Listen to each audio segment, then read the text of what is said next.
Alright you guys, this episode of Paradigm Profiles is called Skeleton Bay State Prison. Pelican Bay State Prison is a supermax prison located in Crescent City, California. The 275-acre prison takes its name from a shallow bay on the Pacific coast about 2 miles to the west. It covers 275 acres and the grounds and the operations are physically divided.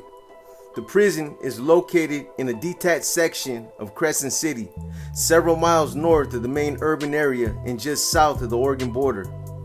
It is an imposing gray hulk devoid of trees and surrounded by razor wire and gun towers.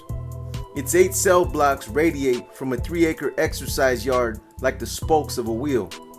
The prison has 4 facilities, A, B, C, and D. The level 4 housing units include medical facilities, a chapel, several dining halls, and cells. Pelican Bay is known as one of the most modernistic and secure penal facilities in the country. Built to isolate and punish the state's most troublesome convicts, the high-tech complex includes the security housing unit for what they say was built for the most incorrigible and dangerous inmates.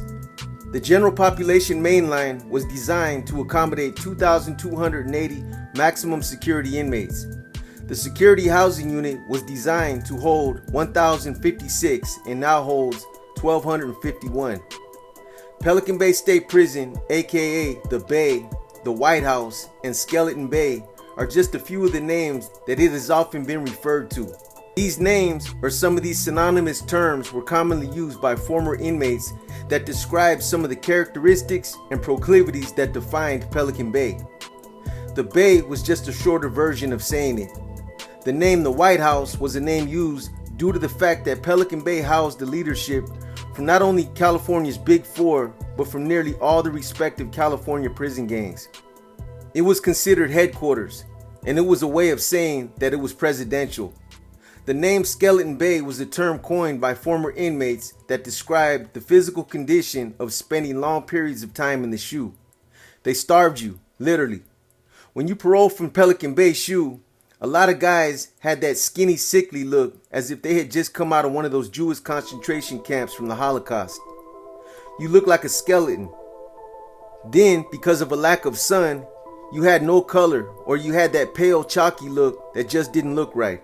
If they didn't allow you to go to canteen and spend $35 a month on soups, chips, and cookies, you were in trouble.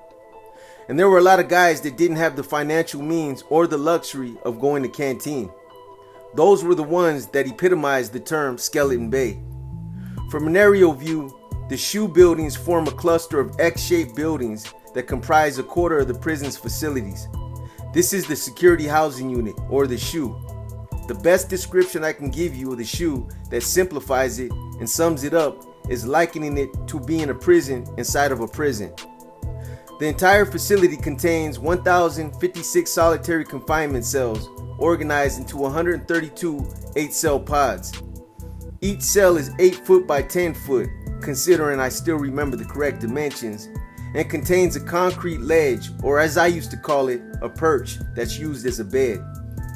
The only other thing in the cell is a steel combination sink and toilet, and 2 concrete cubes that serve as a desk and a chair. I've said this quite a few times in the past when I've spoke about Pelican Bay, but aside from the meals, the canteen, the cleaning, and hygienic supplies that they bring you, the pods are nearly self-sustaining. Everything you need in order to exist in there is contained in the pod.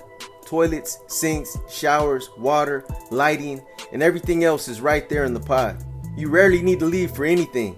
The only time you really need to leave for something is if it's something for like your medical needs, the law library, visits, or your monthly classification reviews.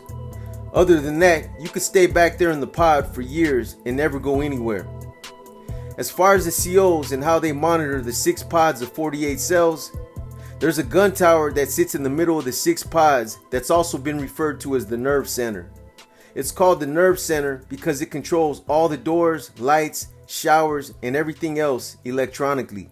The gunner in the tower basically sits there and pushes buttons all day. This control booth has the ability to visually watch and monitor all 6 pods at once. But it's at an angle, so the control booth can't see directly into the cells. The only time they can see directly in the cells is when they physically enter the pod and walk the 2 tiers. Even this has an intricate design to it. The front of the cells are constructed out of thick plates of perforated steel, including the cell doors. The perforated holes coupled together with dark brown coppered paint make it easier for the COs to see in the cells. The dark paint with the contrast of a white backdrop is what makes it easy to see inside the cells. But they purposely try to make it difficult for the inmates to see outside of the cell. This is done by painting the front of the inside of the cell white that sits in front of a white backdrop.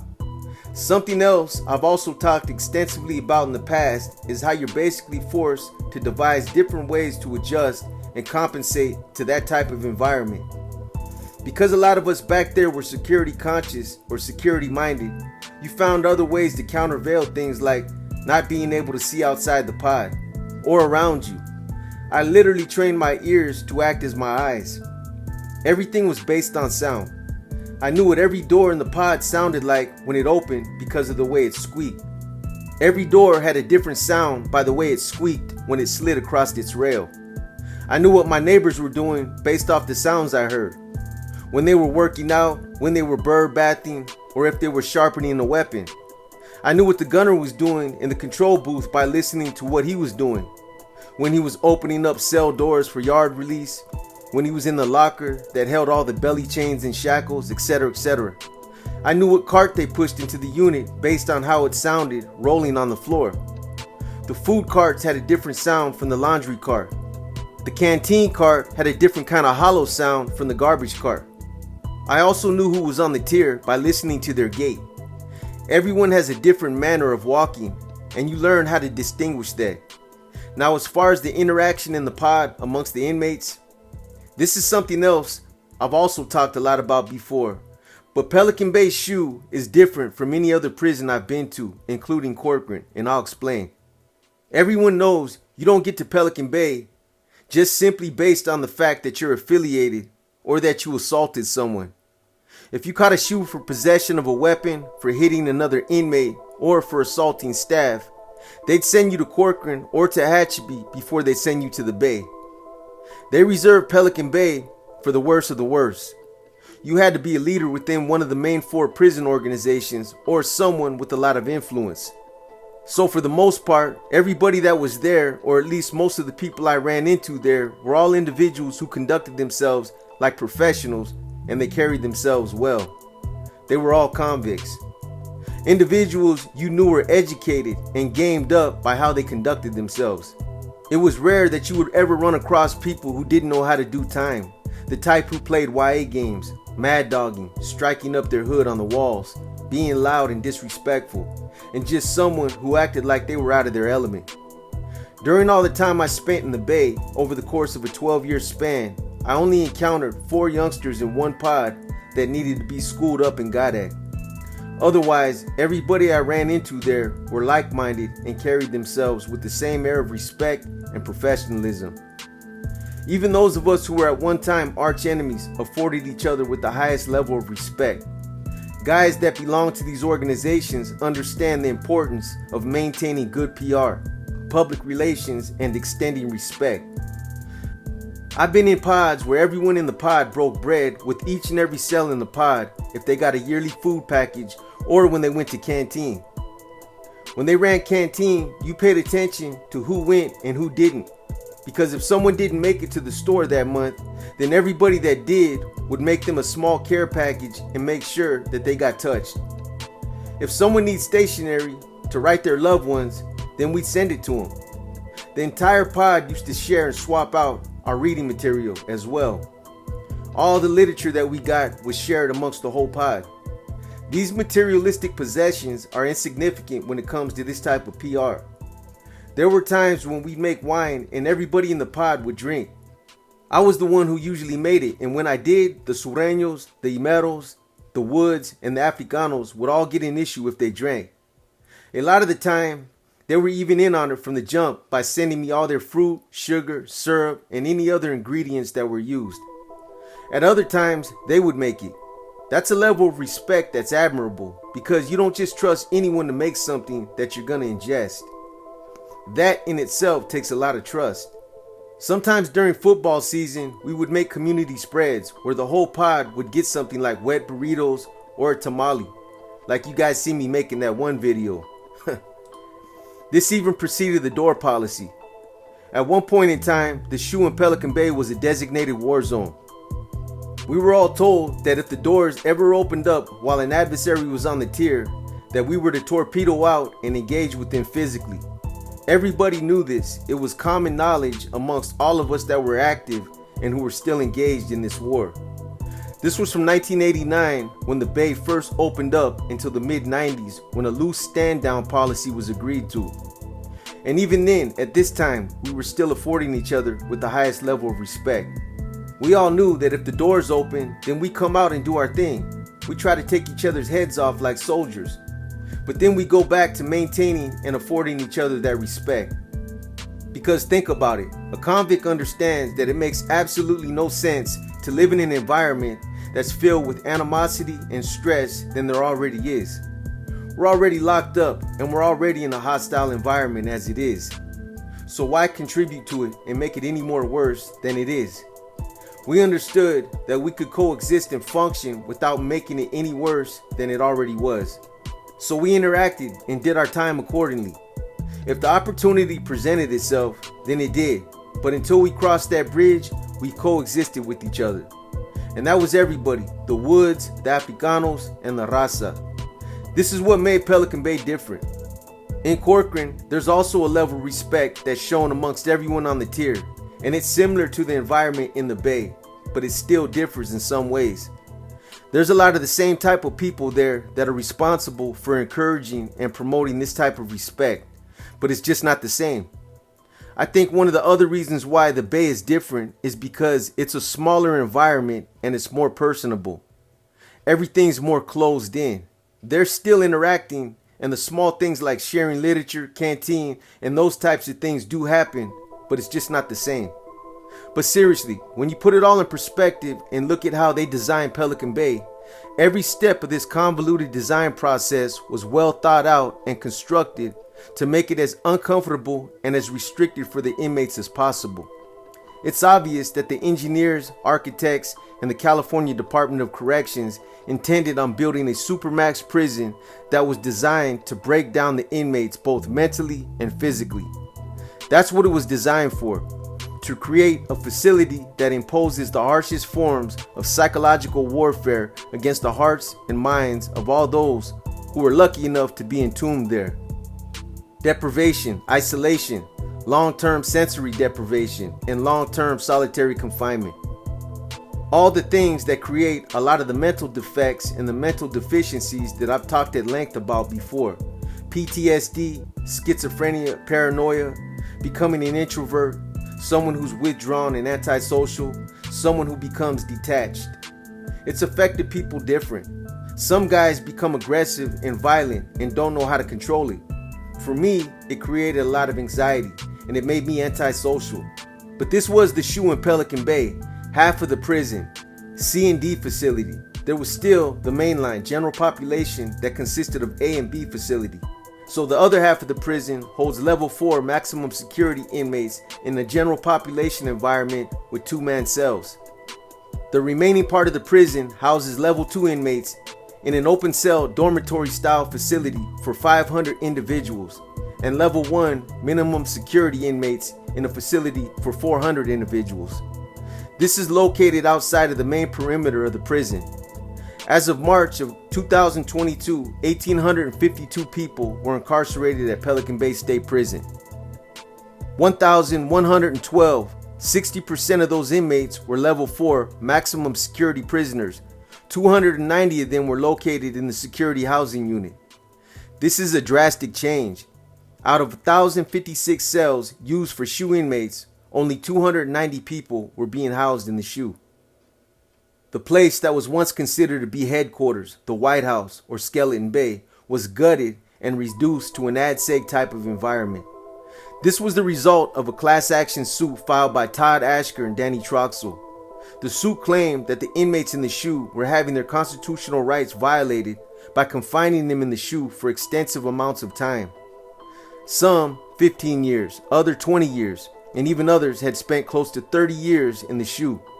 They also claimed that this form of long-term solitary confinement caused various forms of mental trauma that was equitable to cruel and unusual punishment. This was predicated by a unified hunger strike that not only included Pelican Bay, but also several county jails and other prisons in the state. The suit was put together very well and claimed a multitude of other contentions. Surprisingly, a federal judge concurred and the inmates prevailed. All the leaders of all the different prison gangs that had been slammed down since the 1976 validation clampdown were released and allowed to return back to the general population mainlines. Since Pelican Bay opened up for business in 1989, it's amassed a long-standing history of not only prison-style killings, but incidents of brutality as well. A lot of it transpired and originated in the SHU. It's a proven fact, supported by video footage, that inmates in the security housing unit were beaten, tied, and left naked in what is called four-corner restraints. It's where they basically tie each arm and each leg to the corners of a bed frame or a restraint chair so that you're stretched out and immobilized. Other forms of reported brutality included inmates who were subjected to staged gladiator fights by guards who intentionally released two prisoners from enemy gangs and then shoot at the prisoners after they began fighting. Von Dorch, who was serving a 10-year sentence for grand theft and whose mental illness had deteriorated since being moved to the SHU, was taken in April of 1992 to be bathed by guards after smearing himself with feces. 5 or 6 guards subjected Dorch to a bath in scalding water while he was handcuffed, leaving him with 2nd and 3rd degree burns. I was there when this happened. They said this guy's skin was falling off his bone like pulled pork. The inmate involved, Von Dorch, later filed a civil suit and prevailed. He eventually settled and was awarded $997,000 after it was substantiated that he suffered 3rd degree burns when he was forced into a scalding bath by guards. Inmates were also regularly forced to cell up together, 2 to a cell in SHU due to overcrowding. With 364 prisoners double bunked in 1990 and approximately 1,000 double bunked by 1995, there were multiple cell fights, serious injuries, and a number of inmate killings. When these things start happening and the complaints start accumulating, it's just a matter of time before the media starts catching wind. And then it happened. In September of 1993, a 60 Minutes report about the brutality against Dorch came out. This ultimately led to a lawsuit and changes at Pelican Bay. Federal District Court Judge Thelton Henderson ruled in the 1995 Madrid v. Gomez decision that the facility was not honoring the court's rulings and that it continued to be in violation of the inmates' constitutional rights. In a September 1993 follow-up episode of 60 Minutes, the brutality against Dorch was highlighted, which helped lead to lawsuits and ultimately several changes at Pelican Bay State Prison. Again, Federal District Court Thelton Henderson exercised his powers by ordering oversight by prisoners' rights lawyers and other experts.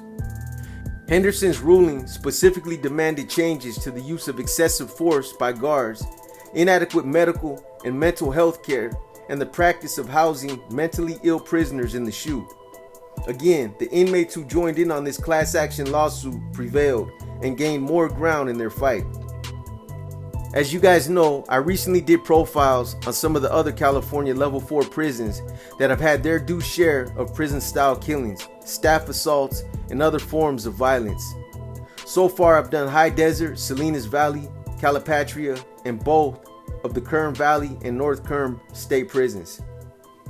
Needless to say, Pelican Bay definitely holds its own when it comes to killings, riots, and mass forms of violence. In fact, Pelican Bay State Prison was where one of the biggest, if not the biggest, riots kicked off. On February 24th of 2000, a riot kicked off that involved the Africanos and the Southsiders. At the exact moment this riot jumped off, I was on the yard walking laps. I remember hearing it as it happened. At the time, I obviously didn't know the extent of it. I had no idea that it was going to turn out to be one of the biggest riots in Pelican Bay's history. I just remember hearing the gunshots and all the yard officers yelling to get on the ground. This wasn't the first time I heard gunshots or an incident happen out there either. I heard things happen all the time. And at the time, I just assumed that this was just another one of the many incidents that was taking place out there. It wasn't until later that we'd find out what happened and the gravity of it, because it came out on the local news out there that same night. If you look at the picture, you can see how close the general population mainline yards are in conjunction to the shoe. At the most, they're no more than a couple hundred yards, and that's close. The news revealed that the carefully executed brawl involved over 200 inmates, and that one inmate was shot and killed while there were close to another 300 injuries. Miguel Sanchez was shot in the back of the head. The bullet that was fired from a gun tower's Mini 14 entered the base of his skull, instantly killing him. They said he immediately exsanguinated, that he bled out his body's entire blood volume in less than 15 seconds. That's something that doesn't happen too often, so it gives you an idea about the severity of his wound. This fatality and the lethal gunshot still failed to stop the warring inmates. In fact, if you watch the video, both factions briefly fought over possession of his limp body. The Sureños tried pulling him toward an area where a crowd of them had hunkered down while they continued to go at it with the Africanos. The Africanos did the same. When the Sureños attempted to pull his body away, several Africanos grabbed a hold of Sanchez and pulled him back the other way. The two groups at one point were actually in a tug of war trying to champion possession of his limp body, as if it somehow represented some type of determining factor in the war. The riot lasted for close to 30 minutes, and when it was finally brought under control by responding officers that saturated the yard, they claimed to have found hundreds of crudely made inmate manufactured weapons. Something that the media didn't report and wasn't talked about much was the fact that aside from Sanchez dying of a fatal gunshot wound, there was a second inmate who suffered a shotgun wound and who remained in critical condition for several days. He came close to becoming a second casualty. Two others stayed in intensive care for quite some time as well, but these were due to stab wounds that they had sustained. This riot erupted on one of the level 4 main lines that held what was considered to be some of the prison's most dangerous and incorrigible felons. At that time in 2000, it was the most violent incident in the prison's 11-year history. The confrontation began at 9:30 a.m. on B Facility's exercise yard. This yard is one of the two general population mainline yards that's surrounded by 8 cell blocks. This riot was precipitated behind prison politics and was at the behest of two imeros who were at that time housed in the prison shoe. That gives you an idea of how powerful gang leaders who are slammed down in the shoe are. Directives are communicated to designated channels who then act as conduits and filter the orders out to the manpower. And just like that, a full-scale war erupts that results in one fatality and hundreds of injuries. Initially, there was only a total of 19 inmates who reported to have received injuries at the hands of other inmates during the fight. However, later, after going from cell to cell and subjecting all the facility's inmates to unclothed body searches, the numbers rose from 19 to close to 300. This is due in part to an unwritten policy that the Sureños strongly enforce amongst their own. It's a policy that basically forbids them to report any injuries that they might suffer in situations like this. It's unclear what the underlying purpose is for doing this, but I've heard that they do it to avoid detection and also because they think it makes them look weak. I don't know how true the latter is, but it's a rumor I've heard floated out there. No guards or other staff members were injured in the melee. Correctional officers that were on the yard and in the vicinity of where the riot kicked off said there were 15 to 20 COs in the area when the Sureños coordinated their initial strike. They tried to separate the two groups and issued a stand-down order, which both the Sureños and Africanos ignored. COs then used tear gas and pepper spray, followed by rubber and wooden bullets, before firing 24 .223 caliber rounds from their prison-issued Ruger Mini 14 rifles. The gunners that fired their weapons claimed that they used progressive force and that it was used unsparingly. Whether this is true or not is a basis of debate based on the fact that the Sanchez fatality escalated pretty fast.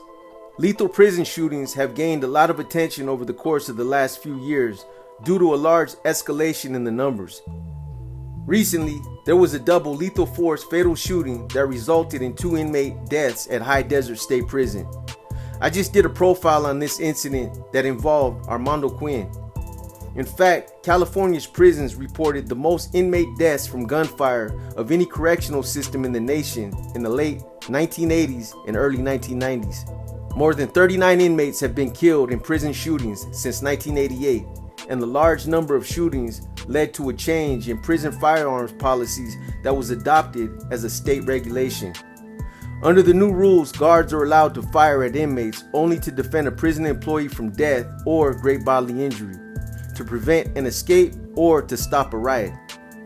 And it didn't look good for the home team after these 2 Pelican Bay COs, Edward Michael Powers and Jose Ramon Garcia, were indicted by a federal grand jury for conspiring to violate prison inmates' civil rights by arranging for them to be attacked by other inmates. Although some would probably argue that what they were doing was commendable, the federal courts probably won't see it that way. The indictment says that both of these COs told Pelican Bay prisoners that other inmates were child molesters, thus making them targets for retaliatory attacks. On 7 occasions, the 2 guards spread rumors about inmates to encourage attacks on them, then put them together with other inmates so that attacks could take place.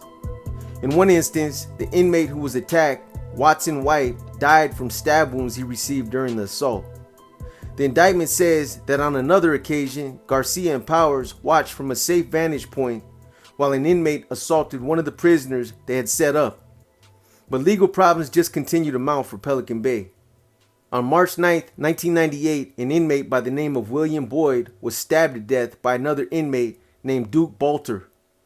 Boyd was killed during morning yard on B Facility's exercise yard. Bolter allegedly killed Boyd due to him testifying in the case involving a cop and due to Boyd not honoring Bolter's directive not to testify in the case.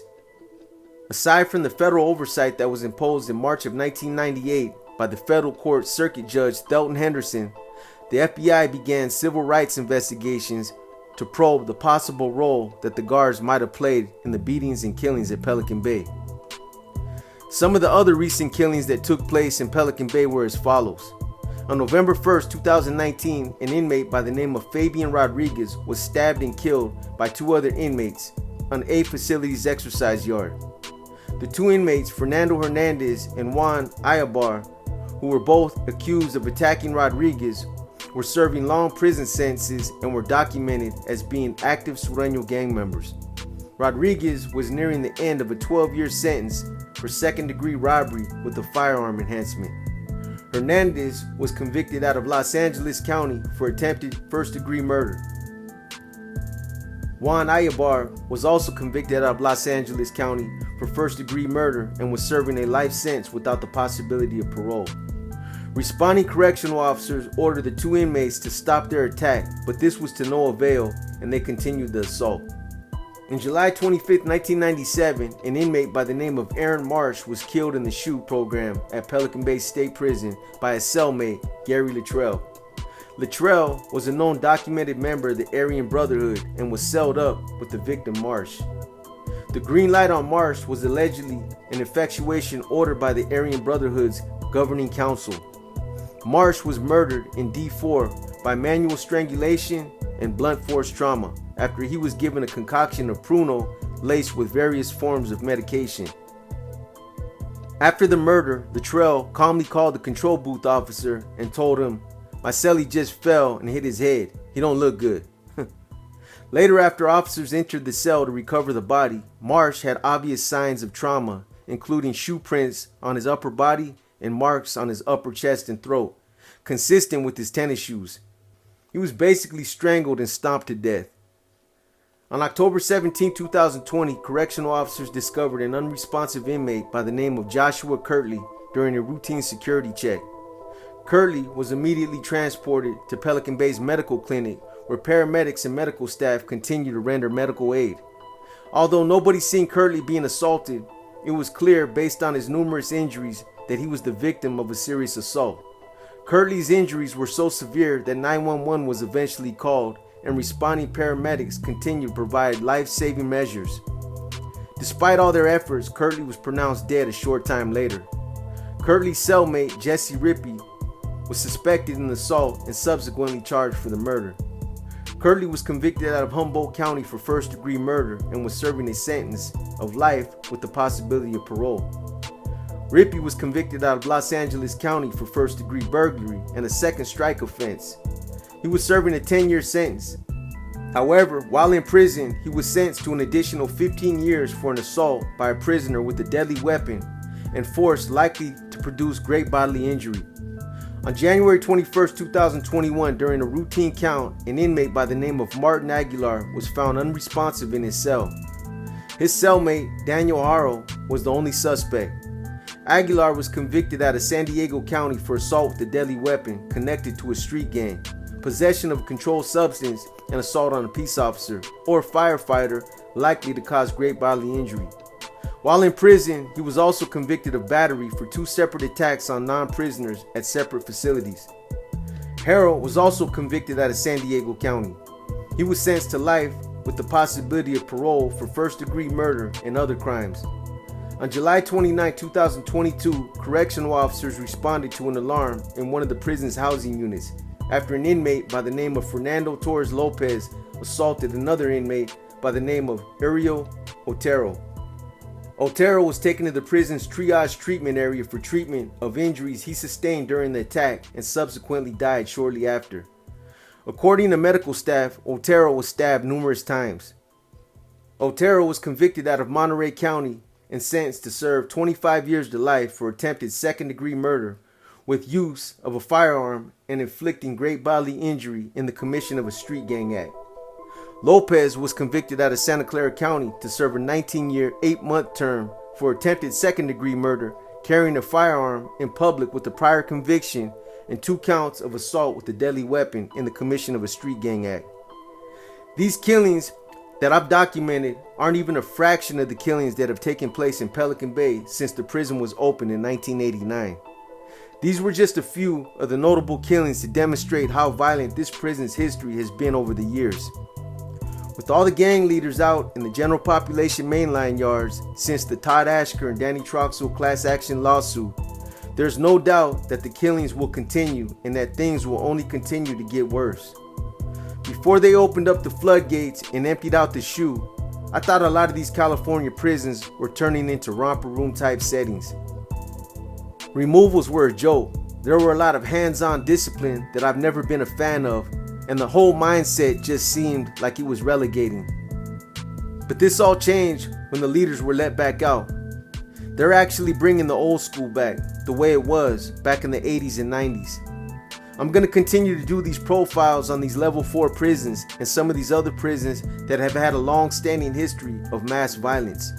Hopefully the positive message is taking effect in some of you who seem to think that prison's a cool place. A place where some of you aspire to go in order to attain your prison credibility.